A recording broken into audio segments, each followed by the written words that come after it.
अब सवाल ये है कि ये जो अभिव्यक्ति की स्वतंत्रता का मसला है, और जिसको मैं कई बार कहता हूं कि आज आपने देशद्रोह के आरोप में एक यूट्यूबर को गिरफ्तार किया, लेकिन भैया ये तो अब जाके 370 समाप्त हो गया और भारत सरकार कड़ाई में आ गई तो बात अलग है। वरना भारत की सरकार और भारतीय सेनाओं को बैड लाइट में दिखाने वाले जो सेमिनार्स थे, वो तो कम्युनिस्ट और इस्लामिस्ट जामिया में भी करते थे, जेएनयू में भी करते थे, देश के अलग अलग हिस्सों में करते थे।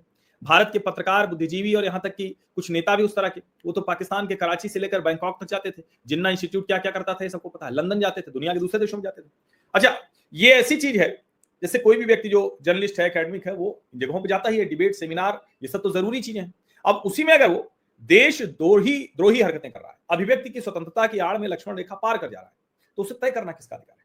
वो अधिकार भी तो भारत के लोगों ने, we the people of India ने भारत की सरकार को दिया।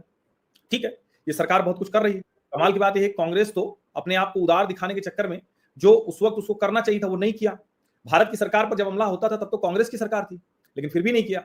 जब भारतीय सेनाओं के लिए कहा जाता था कि वो कश्मीर में कश्मीरियों पर अत्याचार कर रहे हैं, तो उस पर नहीं जवाब दिया। तो एक तरह से कहें कि ये सारे जवाब नहीं दे पाए। और इसको मैं बार बार कहता हूं कि अमन की आशा वर्षा तो फ्रॉड है। जब तक डिप्लोमेसी नहीं ठीक होगी, जब तक देशों के बीच में रिश्ते नहीं ठीक होंगे, ये अमन की आशा करके आप क्या कर लीजिएगा? अच्छा चलो, कोई ऐसा देश हो जहां से सीमा नहीं मिलती हो, कुछ और वजहों से हो, तो चलिए उनसे आप करते रहिए।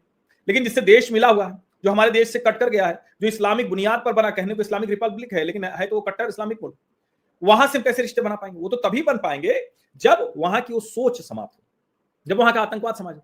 उसके बावजूद अगर हम उसका एक ह्यूमन एंगल दिखाने की कोशिश करें, तो क्या उसको देशद्रोह के दायरे में नहीं लाना चाहिए? क्या भारत को नए सिरे से नहीं सोचना चाहिए कि जो चाहे वो अभिव्यक्ति की स्वतंत्रता की आड़ में कोई यूट्यूबर पत्रकार कर रहा हो, नेता कर रहा हो, कोई बुद्धिजीवी कर रहा हो, क्या ये संभव है? ये कर सकते हैं?